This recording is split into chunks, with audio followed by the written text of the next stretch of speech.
Lalit is the Vice President of our professional services. So he has implemented a lot of the large API management solutions that you see at several banks and financial institutions and healthcare and travel industries that are on the market today. And so he's going to be sharing with us all the great knowledge that he has gained from establishing these digital transformations and API strategies. So to start off with, though, I want to start by level setting. You know, digital transformation, that phrase has been around for the last couple of years. It's been really hyped up, and I think we all realize that every company needs to undergo some form of digital transformation to stay relevant in this consumer market that we're in. But what I found when I go to customers is that digital transformation means a little bit different to different people. And so there's various definitions of it. So Lalit, can you start by articulating what digital transformation means to you from your own experiences with our customers? Absolutely. And you're right, there is a lot of organizations in the world today that are undergoing digital transformation. One survey I saw ranked this initiative as the highest priority for a number of global organizations. In fact, I think I saw a number north of 80% of organizations surveyed were talking about, undergoing some form of digital transformation. And what you're asking is a great question. The phrase digital transformation is still a buzzword. It's the phrase of the year, right? And companies and customers that I talk to have different perception of what it is. To me, it is very simple. Digital transformation, the way I look at it, is really transformation of an enterprise for the digital world. So that brings to focus, I guess, what do we mean by digital world? And we know what it is, right? If you look at the 90s, we started with the internet. And I'm itching to say this. I wanted to say this in the forum at some point. Thanks to Vice President Gore, we have the internet. I have to put it out there. It's just fun to say that. And we went from e-commerce. We went from the internet to the e-commerce and to online marketplaces, and then obviously the buzzwords in the last 5-7 years: SOA, APIs, cloud, mobile, social, and then now Internet of Things, right? In fact, if you recall, I remember about 3 years ago, I think at one of the analyst conferences, they were talking about the changing technology landscape in terms of these 4 technologies: cloud, mobile, social, and big data. And that was what they're saying is driving disruption in the marketplace and driving changes in how companies behave. But the central idea of digital transformation is really to replace or supplement, it doesn't have to be one or the other, the traditional person-to-person interaction with electronic interaction. So if you think of anything that companies were doing, at a kiosk, at a brick and mortar store, at a desk somewhere, now they're trying to replace electronically. A lot of it obviously is driven by the millennials and I might be aging myself, Generation Z, I guess, where people want instant gratification. People don't want to go back home and think of I'll go home and I'll check something out, or I'll go find a telephone booth and make a phone call. Everybody wants everything right there in the palm of their hands. And that's driving a lot of the changes in the marketplace. That's driving the disruption. So it is this disruption that is then leading to organizations going towards digital transformation. If you look at disruption caused by, whether it's changing business model, Netflix versus Blockbuster or Amazon versus a number of the brick and mortar retailers, or changing regulations in the healthcare and the healthcare insurance sector, are purely driven by very long stood up pent up demand by consumers in the fintech space. It's this either a business model change or a regulatory change or just consumer demand that is leading to disruption, that is leading to then organizations embracing digital transformation. So one question I always get, one thing I always get asked from the customers I talk to is, what is key to a successful digital transformation strategy? I mean, before, like I said earlier, it was digital transformation was buzzword hype for the last couple of years, but now it's really becoming, companies are doing this. It's becoming a reality, and we've seen several different companies do this.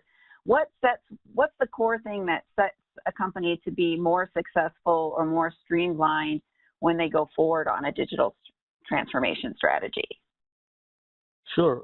So successful digital transformation strategy, at least from what I'm seeing with customers and what we've been hearing in the marketplace, it has to start with recognition of disruptive and competitive trends in your industry. So whether you're in fintech or healthcare or anything else in financial services, banking, travel, retail, name your industry. And in any of these industries, really the key is to first recognize these disruptive trends and these competitive trends that are sort of unraveling themselves in your industry, knowing that the ground is shifting and you have to act or become irrelevant or drop by the wayside is extremely critical.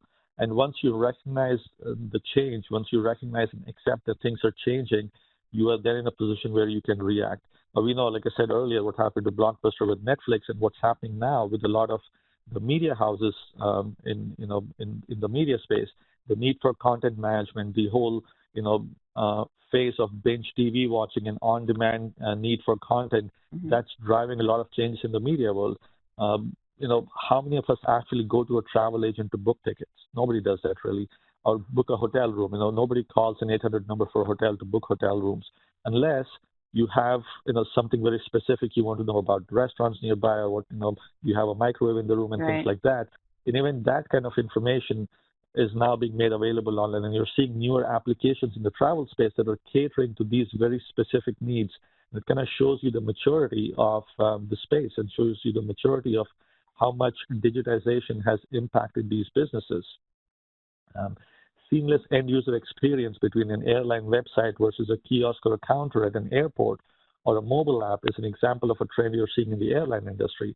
It's the latest driver of transformation in the airline industry. So, once you recognize these trends, when you know that the ground is shifting, then the question becomes, you have to embrace, and how do you embrace digital transformation? And that's the next most important thing to do is knowing that you have to embrace digitization and embrace digital transformation, and doing some internal research on at what level do you want to engage in this and embrace digital transformation. Now, this transformation has to be holistic to be able to maximize the value of an initiative like this. It cannot be something that you focus on. Earlier, and I'll talk about this later on, but earlier, there was a lot of focus on, we have to go social, or we have to be on the cloud, or, we need a mobile app. But we are seeing things have changing. The transformation has to be holistic to be able to really extract the value of an initiative like this.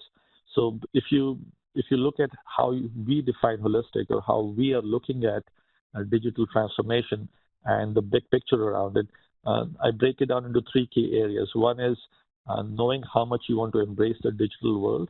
Do you want to embrace social or mobile or a cloud strategy, or any combination of all of these put together, or depending on what applies to your specific situation?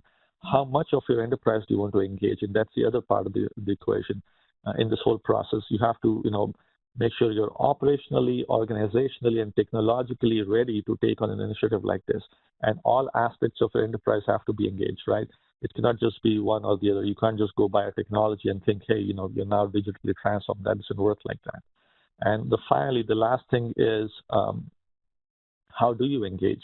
It has to be both outside looking in. So you have to think about how your consumer and your partner, and outside of your enterprise, how the interaction will happen in this digital journey, and how do you enable it from inside out. And the other part of it is, it has to be led from the top down. It has to come from the executive management. The drive has to be there, and it has to be enabled from the ground up, from the bottom up. So once you think of these three factors, how much do you want to embrace digital? What do you want to do in terms of how much and how deep you want to go with it? And how do you want to engage, whether it's inside out or outside in, whether it has to be top down or bottom up, is when you will have that holistic strategy, and that's when you'll be able to really make a lot of difference. So talking about this holistic strategy, first I would like to say, if I forgot to mention at the beginning, you can enter questions either in the chat section to the moderator or in the question and answer section. So I'm constantly looking and monitoring that, and I'll ask those questions when it's appropriate. Okay. One of the questions that came through in dealing with the holistic approach, when you go into these customers, how, a lot of the banking and healthcare organizations and travel organizations, a lot of them have developers from an IT perspective. Is education part of it? I mean, how do you move an organization from, traditional mainframe SOAP and legacy stuff? How do you move them up to, to embrace the more modern technologies? Is that part of what you do in your digital strategy? Do you help with that? Absolutely, and you're hitting on a very key point, and I sort of alluded to it when I talked about how deep you want to go with your digital strategy, and I talked about the organizational aspect of things, and that's where, let me elaborate a bit on what I meant by organizational versus operational versus technological. When I talk about organizational, what I mean is there has to be a program in place. There has to be a change management strategy in place in terms of bringing organizational change, and that involves getting the right kind of training for people, getting the right roles and responsibilities defined, getting the right communication protocols defined. All of these have to come together for an enterprise to be able to, get its people engaged, get the employees engaged, get the right kind of feedback, get the right kind of information made available to anybody within the organization, whether it's, a chief executive officer or an individual contributor working in their cubicles and writing code every day or testing code every day for that matter, or an analyst who's, coming up with requirements and use cases and workflows and so on. They all have to understand what the big picture is, and they all have to understand how they play a role in enabling digital transformation. At the end of the day, and I remember somebody asked me about 3-4 years ago when, SOA was kind of becoming real and, APIs were coming in and so on. And people asked me, I'm a developer writing JEE code or Java code on a daily basis. What do I have to do differently, to be able to embrace APIs and to be able to embrace SOA and so on? And really, my answer to them was very simple. Think of writing reusable object-oriented code. If you're writing reusable object-oriented code, that object-oriented code can then be wrapped into a service, that can be wrapped into an API, and that can be exposed as a reusable capability from within your enterprise, whether it's to other applications in your organization, to other business units in your enterprise, or to our external partners, or to the world out there, right? And that's the way developers have to engage. That's the way they have to think about how they're writing code on a daily basis. When it comes to legacy, and I'll talk about this a little bit more further down, when it comes to legacy, there is a lot of transformation happening in the fintech world, in the financial services world. So the world of banking is. Let me. So right before you get off, start talking about that, we have some questions that are coming in through the Q&A, to, elaborate on, you were talking earlier about, in order to have a successful digital transformations, you really have to understand the trends. And so one of the questions that has come through is, can you particularly identify trends that you're seeing in the banking industry? Sure. So what we are seeing with customers is a couple of things, or maybe more than a couple of things. There's obviously a big push towards, reinventing the way payments are processed. Paper money versus, using your debit card and credit card is old and it's slow. Nobody actually walks around. I barely have any cash in. So if I'm in a stick up, you're not getting nothing from me. And people don't carry cash around. People, don't have a wad of, credit cards that they walk around with. Hey, name what you want, an Amex or a Visa or a MasterCard or a Discover. It doesn't work like that. People are looking at easier, faster ways to transform how they process payments, whether it's at the point of sale or whether, you're doing online transactions. PayPal started this, a lot of years ago when the whole e-commerce thing was coming in with, finding different ways to make payments. And we went as far as Bitcoin, which kind of went up and went down, and I hear it's kind of coming back again with some stability around how you value Bitcoins and so on. But there is a lot of changes in how payments are processed, what it means to have money. The concept of money is changing. I'm seeing a lot of changes in terms of cross-selling and upselling. You don't really have in the BFSI space, in the banking, financial services, and insurance world, there's barely any pure play organizations. You don't have a pure play consumer bank. You don't have a pure play investment management company. They are big global organizations that are trying to leverage their own internal knowledge about their customers to be able to cross-sell and upsell, and to be able to give their customers an end-to-end consumer experience around their entire portfolio, whether it's an annuity, whether it's your life insurance policy, whether it's your personal checking and savings account, whether it's your 401k account, whether it's your student savings for a child's education. All of those things are coming together, and these banks and these financial institutions are trying to connect the dots behind the scenes with a number of different kinds of initiatives, all built around being able to integrate within their business lines of businesses, kind of cutting across lines of businesses, and being able to expose these capabilities as APIs to be able to then leverage what's a competency within those lines of businesses. So there's a lot of end-to-end portfolio management for customers. There's a lot of innovation that's happening in how you run financial transactions. Whether you're transferring money or whether you're processing a trade on the Wall Street or something like that. So those are the kind of areas where we're seeing a lot of changes, a lot of things that are happening in the financial services world. Okay. Oh, so we've got another question that has come in, and I think it's a very good question. In fact, I was just asked about this yesterday when I was at a healthcare provider that I was working with. Is really, what is the relationship between enterprise architecture and digital transformation? Do your customers have a good EA strategy before they embark on the path of digital transformation? Should you embark on that first, or what's the deal? What do you do? Right, and I'll tell you, I'm a little biased because I am, by genes and by DNA, an enterprise architect. That's how I grew in the industry. I spent a lot of years being the chief architect and being, the head of enterprise architecture and IT strategy in organizations in the past. So I'm a little biased towards enterprise architecture. And I would say, for any sort of a strategy, there has to be some notion and some level of maturity around what is in your enterprise as your IT landscape. The knowledge of it, the knowledge of your business processes, the awareness of information and how it's flowing within the enterprise will lead you to successfully figure out what and where and how much you need to transform. You have to know where you're at before you can decide where you need to go to and what the path has to be. So really, if you look at surveys, and you look at, who's more engaged in digital transformation, you'll see a lot of chief marketing officers and, corporate marketing and branding and those guys. But that's probably because a lot of digital transformation was thought of it as being engaged at the social level, the social media. And if you're out there on Facebook and you have a Twitter account and you're, being able to get, tweets as feedback from customers, you're digital, right?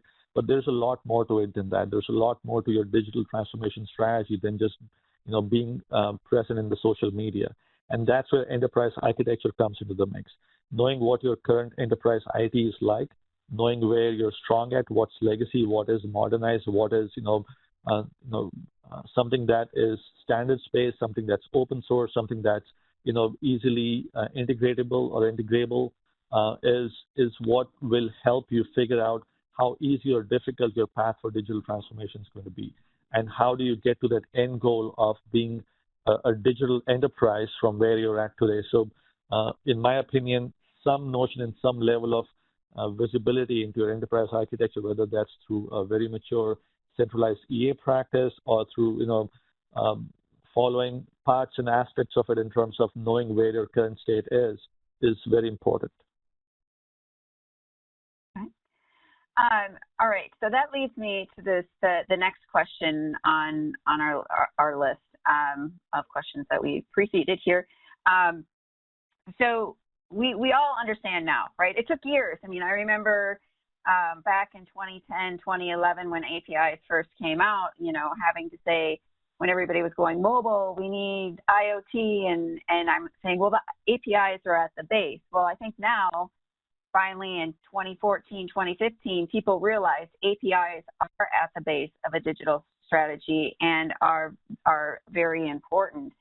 But could you elaborate and kind of articulate, what the maturity level of today is of most of the customers you're working with that are embarking on an API or a digital strategy? And can you also articulate where those APIs are focused? Are they internal? Are they external? And to the partners?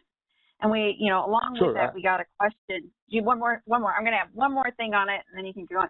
And then, if you could, at the end, add on, what are you seeing from a banking perspective if APIs are key to the transformation strategy in most of the banks that we're working with in 2016? And you can, I would say, the other industries too, if you want to add. I'll expand his question and say, for healthcare and for travel and manufacturing. We had some interest in manufacturing. Now absolutely. So I will try to remember, parts A, B, C, D, and E of your question, and hopefully I'll cover all of them. But let me start with setting the stage a little bit. And I'll not exactly go in the order you asked this question, but I think I'll get to all of them. So first off, whether you're in the financial world, banking, insurance, travel, manufacturing, healthcare, retail, media and entertainment, oil and gas, no matter what it is, right? One thing that I've seen is the framework for digital transformation. I talked about it, right? Embracing the fact that you need to transform digitally, knowing how deep you want to go into it within your enterprise, and then knowing how you want to enable it. That core framework is consistent across the board, across the spectrum. What changes is the driver or the catalyst behind why you want to digitally transform. In the financial world, there's the fintech disruption that's happening. In the healthcare world, there is the regulatory changes. Obamacare, all of those things that are happening, the need for securely exchanging, patient information, patient privacy, all of those things are leading to changes. In the travel world, it's, that seamless end user experience. In the retail world, it's, trying to cross-sell and upsell and, consumer affinity or, being close to the customer and so on. So these catalysts and these drivers for what is disrupting each of these verticals may be different, and each of these industries may be different, but the way to transform and the framework to transform is consistent. Now, if you look at API management, yes, API management is at the root of all of this digital transformation. And let's start with looking at what companies are doing and what enterprises are doing with their API management programs. Now, key API management initiatives that our customers that I'm seeing are engaged in are focused in, one of those key three enablers of their digital transformation strategy. It's either modernization, or it's integration, or it's innovation, or it's any combination of these three. And let me elaborate on what I mean by these things. So when I talk about modernization, what I mean is, there is a very comprehensive effort, especially in a large number of older, professions and businesses like banking, like, insurance and so on. The desire and effort to unlock capabilities that they have built into their legacy systems. And, the business processes, the information management, the rules, that they've built into a lot of these systems, decades and decades old, and the desire to modernize them, the desire to unlock that IP that is sitting in those systems and making it available, to the rest of the enterprise, making it available to partners. Instead of going for a rip and replace strategy, these organizations are trying to, knowing that they have going concerns and knowing that they are, a business with consumers that are hitting their systems and requesting information, processing transactions on a daily basis, nightly basis, 24/7, they are trying to extend the life of their legacy systems with an API-based modernization strategy. So that's what we are seeing in the banking world. In terms of integration, which is, the second key enabler of digital transformation by building API-based integration frameworks between their various technology systems, between their various business units, and somewhat, tightly coupled internal and external partners, where you were very closely interacting with the business partner through, proprietary APIs and proprietary, protocols and so on. Organizations are leveraging APIs to be able to build those in-house capabilities and expose them and those functional capabilities and make them available to other businesses within their business units within their enterprise and their key and close partners. They're enabling seamless integration. They're enabling unified end user experience and finding new opportunities to cross-sell and upsell. I talked about, in the financial world, if you have a high net worth customer, very likely they will also want to, have an annuity that you want to sell to them, or a life insurance policy, or, something that tells you that, hey, they're a customer that believes in financial security, and they may be interested in these other three financial, security tools or mechanisms that you may have available in other parts of your business, right? So being able to cross-sell and upsell by exposing these, core competencies of your various business units and by exchanging and centralizing that customer information has been key in some of these industries, some of these big organizations that have multi-business unit, capabilities within their enterprise. And finally, innovation. Using APIs to establish easily and securely and expose core competencies within the enterprise. Organizations are creating new revenue channels. They're identifying what is core to them. With these APIs, they're identifying what is near core enablers for them and what are their near core partners, and they're building stronger ecosystems, whether it's for bringing in greater value to their customers in terms of being able to support an end-to-end ecosystem or being able to generate new revenue streams. And that's what a lot of these organizations are doing with APIs in terms of innovation. So if you look at how are organizations using APIs to enable transformation, focus on modernization, integration, and innovation, and between the three of these things, you pretty much cover the entire gamut of what are the options and possibilities with being able to build that API strategy. Now let's look at, I think, your next question in terms of their maturity.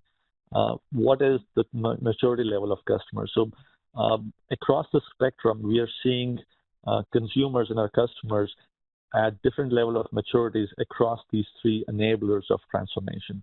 We're seeing in banking, some customers focus on building their strategy from the ground up. So there's a lot of focus on modernizing their legacy systems and using their legacy system and the modernization around it as an enabler for innovation and a way to improve time to market for such innovation. We are seeing in banking, again, the disruption that we're seeing in the fintech world, or what fintech is causing to the banking world in terms of new ways of payment processing. I covered some of that earlier, centralized portfolio management and so on and so forth. There's a lot of focus on integration in the healthcare space, whether it's integration for exchanging data securely, whether it's building standards around information exchange in the healthcare space, tied to the regulatory changes, or tied to more interoperability and securely exchanging information. We're also seeing a lot of in the healthcare space, or maybe in the medical R&D space, a lot of unlocking and sharing of internal R&D expertise. So what organizations are doing is, they start R&D work in a lot of areas, big pharma and big medical research firms, and they will do conduct research in a number of different areas, and they will see at what stage and what level of success they're seeing in each of these individual research programs, and whatever one turns out better, they then focus more effort on it. They kind of phase out the ones that are not being so successful. So traditionally, what they would do is these were very isolated research, efforts even within a single organization, let alone between multiple partner organizations in a consortium, right? So they were not really sharing this research. One group within the company is doing research on, splitting the DNA, and the other group is trying to see what they can do with the DNA to be able to do, look into gene therapy and so on, and they wouldn't talk to each other. But now there is a big focus mainly to reduce the cost of R&D, because that is a big,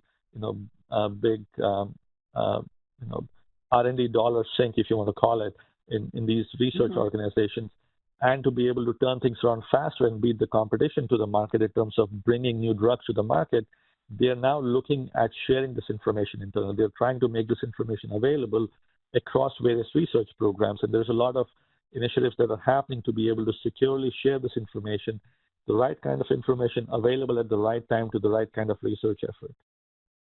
So that's the other thing that we are seeing, across different programs within an organization, how they're trying to use integration and sharing of information to be able to turn things around faster, reduce cost of research, and bring more drugs to market faster. In the travel space, we're seeing a strong focus on consumer experience and aggregation. You'll see a lot of these, travel organizations, companies, vendors are trying to drive consumers towards a one-stop shop for all their travel needs. Bookings, reservations, sightseeing options. You can go book a safari while you booked an air ticket, food and dining options, reserving something at a casino in Vegas while you've, made an airfare, right? Things like that. All of those things, on your destination of your, air travel, people are trying to bring those together, innovating to provide the right kind of stress-free travel experience and integrating with alliance partners. Delta working with Starwood Hotels or American Airlines. When you buy an American airline tickets, they'll have, a list of recommended hotels that you can go to, a travel, a car rental agency that they're partnered with, and all of their alliance partners. They're trying to sort of build that entire ecosystem at a single location for their customers, and that's what driving innovation in the travel space. Now, let me go back to you again and see what I missed in terms of addressing your question. No, that was, I think you addressed it, but I'm going to put you on the spot, okay? And I want to, is one industry ahead of the other as far as API maturity? Can you answer that? Are they all equal? I'll tell you this. It's hard to really say if one is ahead of the others, but I'll tell you this for sure. As a very obvious trend, healthcare and the financial services world is the one that is moving at the fastest pace in the space right now. And that's very obvious because these were also the industries that were very regulated. These are also industries that are very, providing healthcare services or providing, banking, insurance, and financial services are very old professions. They've been around for, forever, right? And these were also ripe for a lot of transformation. There was a lot of pent-up consumer demand, a lot of regulations that had kind of held these industries back. And over the last 4 or 5 years, you'll see that there has been a lot of change in leaps and bounds in these two industries. And these are the ones that are moving at the fastest pace.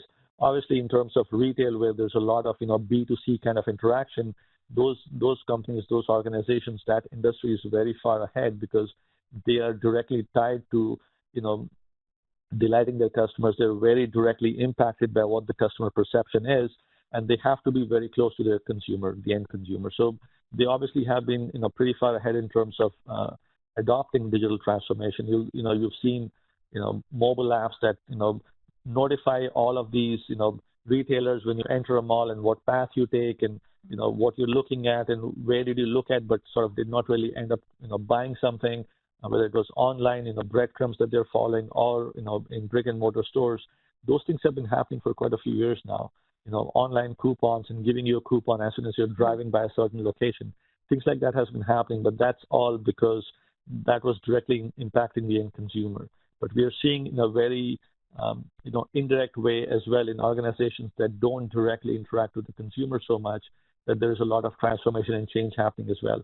Change is also happening in areas that is not necessarily front-end consumer facing. I talked earlier about how you can the path to building this digital transformation. I talked about being outside in from the consumer looking in and inside out from the enterprise looking out. And initially there was a lot of focus because obviously there's a lot of real-time impact that you can see by outside looking in, right? You see the impact on the consumer right away. You get feedback from consumer right away. You can tell very quickly, very tangibly, and this kind of goes back to that whole notion of more and more people getting to that point of instant gratification. They want things right away. They want to give their feedback right away, right? You have likes and you have the, the emojis and all of that are happening, and so it was all focused on the outside looking in. But as the industry is maturing, and I think we'll talk about this a little bit more further down, as the industry is maturing and as the journey of digital transformation is maturing, there's a lot of focus on inside out as well. How do you enable digital transformation from within your enterprise? How do you take your core competencies as a business unit, as an organization in a particular industry, and make it available to your partners, to your consumers, to your business units within your enterprise, to other applications within your business unit, and leverage your core competencies and enable that turnaround time, the time to market, that operational efficiencies, that scale, all of those things. So we're seeing a lot of inside out happening now. The whole outside in is sort of kind of reaching a point where it's already been there, right? So that's sort of what we're seeing in the marketplace. Right. So the next question I have for you, and we've gotten some of a question about this over the Q&A, and it just happens to be my next question, is how does a company go from move up the spectrum in terms of their maturity level around digital transformation and their API strategy? Is there an assessment, a model that can be done or performed? I mean, do we perform maturity assessments, which I know the answer to, but sure. Absolutely. So, in terms of how do consumers progress in their maturity curve, what we are seeing is, the key is really the factors that help consumer progress on their maturity curve and not, go at it too fast and sort of get lost or confused or, realize that there's no tangible benefit at the end, is really to, establish that overall holistic strategy in the first place. Get an idea of what you really want to get done and where is it that you see your end goal. Not everybody needs to be on the social media. Not everybody needs to have a cloud strategy. Not everybody needs to only do mobile, or, there may be a combination of any and all of these things in different variations and, levels of intensity, right? So that's important. And then the next really more important thing is realizing that this is not going to be a one bang, big bang approach. The best way to eat into an elephant is one bite at a time, right? And that's the way you have to look at this as well. It has to be very tangible, well-defined, focused programs that kind of make up the whole for this holistic strategy. You have to have a number of these different programs that help you mature in your strategy. If you're looking at going inside out, let's talk about what you have as legacy. How do you modernize your legacy systems? How can you wrap them into APIs? Once you have that, how can you create groups of core competencies within your enterprise? How can you identify ownership of those core competencies within your enterprise? Then how do you take it out and start integrating with those core competencies? The next level is how do you look at near core and how far core and so on, and synergies to be able to then extract and scale out, and where can you generate revenue streams, right? So you have to understand that whole big picture, and then you have to define those individual programs to be able to enable that big picture strategy. We cannot forget that whole three-phase approach. You have to understand the degree of your engagement in digital transformation. What is your end goal? How much do you want to embrace the digital world? How much, how deep, and how many digital channels do you want to embrace and focus on? What is your level of engagement? Organizational, operational, technological? Which aspects of your enterprise and how much do you need to touch and change and improve on to be able to go into this journey? You talked about maturity assessment. We actually perform assessments for our customers to be able to identify where they stand in terms of their maturity level as of their current state at an organizational, at an operational, and at a technological level. Are they organizationally ready? Do they have that operational maturity? Technologically, how ready are they to be able to innovate? How ready are they to be able to integrate? How ready are they able to modernize what they have as their core IP? How easily can they unlock that core IP? So we help customers doing that. And finally, what is your mechanism for enablement? Do you want to go outside in versus inside out, and do you want to go start with top down versus bottom up? And a lot of that depends on your organizational fabric. A lot of it depends on where you see your strengths are and where you see your weaknesses are, and how do you want to address which aspect of it first. Some organizations prefer a top-down approach and a strong mandate from the enterprise and from the senior management.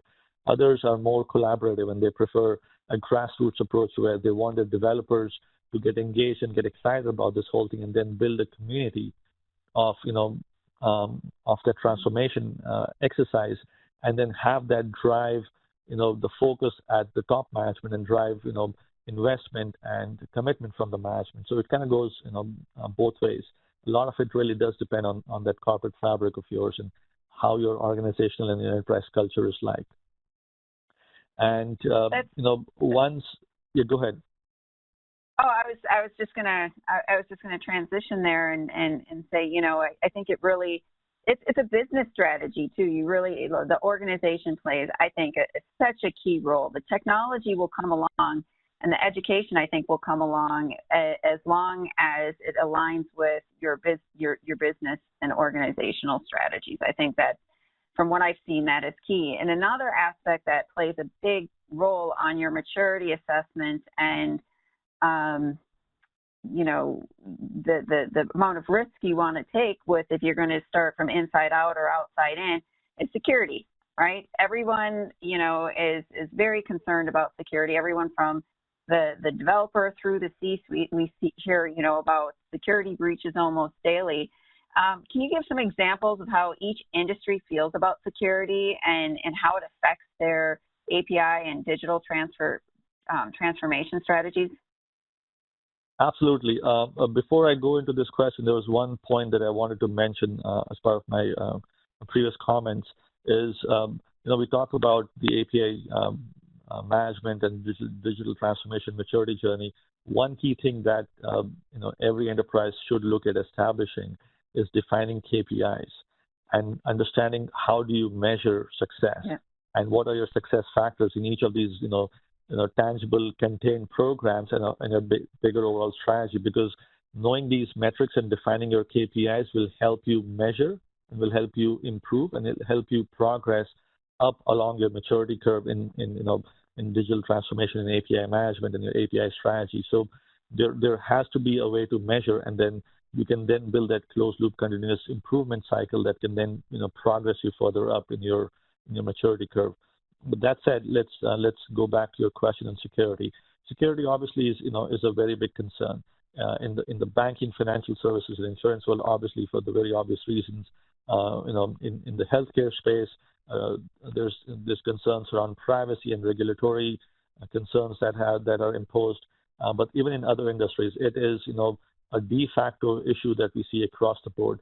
Cyber attacks in organizations like what happened to Sony last year, or what happened to Target about a couple of years ago with data leaks and data breaches, with eBay that we saw a couple of years ago as well. In fact, I heard this, and I don't know if this is really true because it wasn't a big deal, but I was doing some research on cybersecurity the other day, and this came up.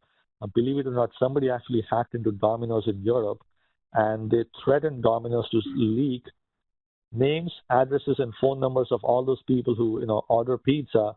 In fact, even leak their favorite pizza toppings. Now, I don't know how that impacts people and how insecure people feel and how they perceive whether pepperoni or feta cheese on their pizza or ricotta or something. But they actually threatened to leak this information and wanted a ransom, $40,000 per franchise. And if I don't get it, I'm going to leak this information. So the threat that we are seeing is well beyond just siphoning money or consumer privacy in your healthcare space or in your medical records and things like that.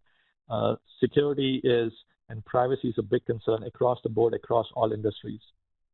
So while practically every small and mid and large enterprise has some intent for digital transformation and some desire, I talked about north of 80% of organizations who were interviewed said that they absolutely have some plan for embarking on a digital transformation journey in a very near future, or they already have been doing it. All of these organizations are absolutely concerned with and concerned about the risk of exposing what is behind their firewall. They're concerned about making sure that what they put out there is secure, is safe, and they're not opening themselves up to data breach, to security leaks, to cyber attacks, to industrial espionage, to their consumers suing them for privacy and so on. So it's a big concern. And what we are seeing from our customers when they talk about digital transformation, when they talk about API strategy, is a solid and increased focus around things like data information privacy, whether it's related to regulatory compliance, whether it's related to supporting new standards around securing transactions and transaction processing, around audit trails, who changed what, when, where, how, who accessed what information, when, where, how, were they allowed to access it, can information be encrypted, in data in flight and data in transit and data at rest, and managing all of that. And consumers and our customers are asking us, and they're expecting us to be able to provide this kind of capabilities in our product. In fact, we do help our customers in a lot of these areas, whether it's in North America or in South America with consumers, whether it's in Europe with their own unique data privacy laws where information cannot go outside of EU, very specific information, right? Yeah, go ahead. Security is really difficult. I still have a lot of companies ask if they can build their own security gateway, if they can, just, try to do it themselves. And there's so much that a company like ours that focuses on security. I mean, we've got really deep experts that work on security. So, I don't know what your recommendation is. I would say to be more secure, you need to have someone outside your organization, the product company that focuses on it, to really make sure that you stay up to date. I mean, because things change daily in the security world. Well, absolutely, and I was going to make one more point in things that we're seeing as trends with customers. In some cases, or maybe more than some cases, through helping customers build and enable a very secure API strategy, we're actually helping them directly and indirectly tweak, update, and status on their security practices. Mm-hmm. We're seeing IT security teams with customers, looking to us to kind of give them what the industry best practices are and helping them define and build and standards on their security standards and their security best practices for the rest of their enterprise. So, consumers and our customers are looking up to us as the experts in that space. We are obviously, and a lot of our customers know this as well, our platform and the services that we provide on the cloud as well are PCI compliant, and the customers come to us not only to get that, available PCI compliant infrastructure, but also look at us and get our help to see how they can enable their infrastructure to be PCI compliant and how we can help them define, a security framework and define best practices and IT security practices, whether it's their infrastructure, whether it's their information, whether it's their business processes. How can we help them mature their security practices within their enterprise, and then add that to their, the enterprise architecture catalog as standards, practices, guidelines, and so on for the rest of their enterprise. We are successfully helping customers do that as well. Okay. Well, we only have about 10 minutes left, and there's really two more questions that I would like to ask you and to get your brief opinion on. The first question is, I've been watching the API space since 2010, 2011 when it first started to emerge. And like I said before, it was hard to get people to realize the power of these APIs and that the APIs were really underneath the digital transformation. But, I've noticed as I said, we've noticed the last, year, it's really changed. How would you say things have evolved in the last, couple quarters? I mean, things are going so fast with the maturity levels of organizations. What's your opinion? Sure. So, the main thing that I've seen over the last maybe a couple of years as things have matured a little bit in this space is the maturity of our customers themselves looking to embark on this journey. So earlier, the customers weren't quite sure what they want to do. They wanted to be a player in the space. Hey, we want a cloud strategy. We want a social strategy. Or we want to have something to do with big data. They weren't quite sure what they want out of it, but they wanted to have it, right? And that's the biggest change we're seeing. Our customers are very mature. They have, that big picture in mind. The maturity around what digital transformation is and what the end goal is a lot clearer. And the understanding that I'm seeing with customers is a lot clearer than what we saw, a year, 2 years, 3 years ago. The API management hype cycle has gone through its trough of disillusionment. It's past it. The whole concept of API just being, API management or API strategy being the buzzword is gone with, and companies are now, they want to be involved in some part of API strategy, not as an end goal, but as a means to a bigger goal of digital transformation. So API strategy is becoming, increasingly and very aggressively a key enabler of digital transformation and digital strategy, as opposed to just being an end goal by itself. So people don't want to just have APIs because they want to have APIs. Yeah, I think one of the great things about, and I think it's something that SOA never got to when we were doing SOA, is that when I talk to business leaders now, they understand it, right? They get it, and maybe it's because there's monetary value assigned to APIs now. Why businesses is understanding the terms, understanding its value, and being behind an API strategy. So I find that very exciting now to put that business term on something technical. Absolutely. This has become a key driver of business strategy, whether you look at transformation for creating key competitive differentiators, standing out from the crowd within your industry, right? We see a lot of that in retail and consumer side space, or whether it's to build a captive partner network, and a lot of banks are doing that, to build that barrier to exit, right? Once you have those APIs exposed, and once you have your partners engage with you using your APIs, whether it's for payment processing, whether it's for portfolio management, whether it's for exchanging, relevant, key business information, once you have that set of APIs exposed, and once you have partners hooked onto your APIs, you're really building a very, very strong barrier to exit. You're building that captive audience that's not very easy to get otherwise, right? And all of this by, having that API strategy, that well-defined API strategy. And finally, you talked about, a business driver. There is a lot of consumers we are seeing. It wasn't happening so much earlier, years ago, but in the last couple of years, there has been a very strong, increasingly aggressive focus on trying to monetize your core competencies through APIs and find ways to, generate new revenue streams. And this is what is exciting a lot of the businesses. Hey, we already do what we do as a business. What if we can extract some more revenue out of it? What if we can mine our data and make it available to partners and get some money out of it? We are seeing that a lot in the R&D space, whether it's healthcare R&D or whether it's agro R&D, or whether it's in the banking space with key consumer information. The knowledge about customers, sharing that with partners and being able to provide value to customers through their partners. There's a lot of focus on those things now. So businesses are extremely excited. They're finding new creative ways to use their API strategy to drive these, and build these new revenue channels and build those barriers to exit for their partners and unlock a lot of business value that was hiding behind their firewalls.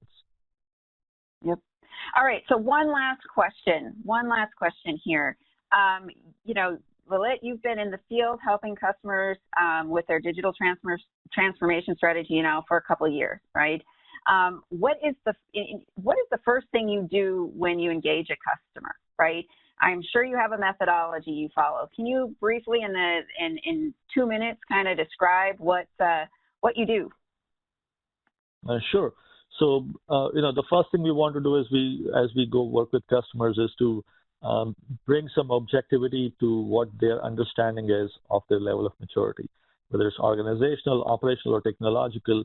We come in with, open eyes, blank slates, unbiased, perspective, with the intent to understand and the desire to understand why the customers are doing what they're doing, what is their driver behind it, and understanding, what their perception is of their level of maturity, and perhaps sometimes correcting it, because what they may think of themselves may not fully be where they're at, and sometimes they are far better than what they think because they just underestimate themselves, and sometimes they're a little behind than what they think, or they don't realize, the value at times of why you need to be operationally mature to be able to get, successfully transform, or how, being operationally mature makes a lot of things easier for them, as they transform. So those are the things that we look at, and those are the areas where we work with customers to help them out.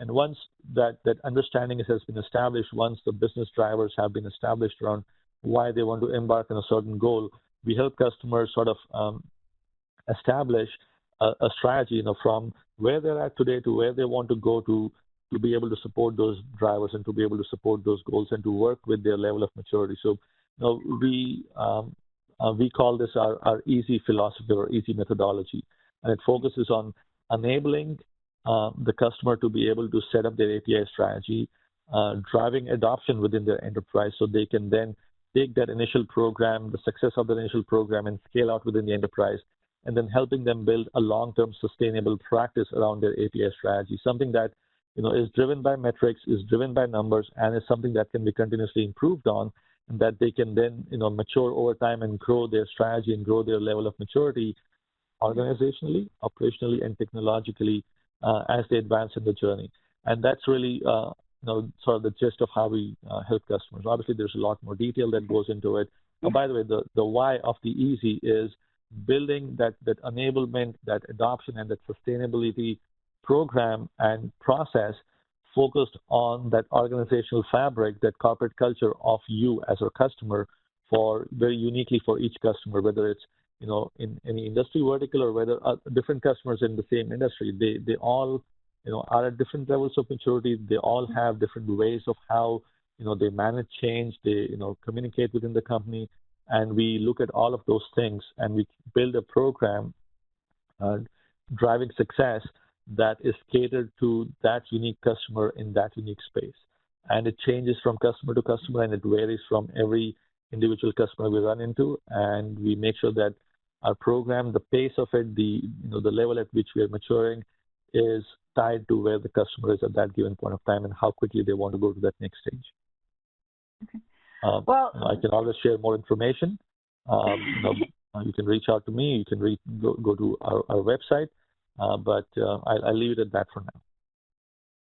We have a couple. Thank you, Lalit. We have a few more questions that are Sure. really good. I wish we had time to answer them now. One was, does Akana, do you help facilitate transitions from SOA-centric strategies to API-based strategies? And I think the answer is yes. And so if you want to talk to Lalit more about how we help you move from a SOA-centric strategy to an API-based strategy, we will, feel free to ping either Lalit or I, and we will we could have a whole call on that, actually.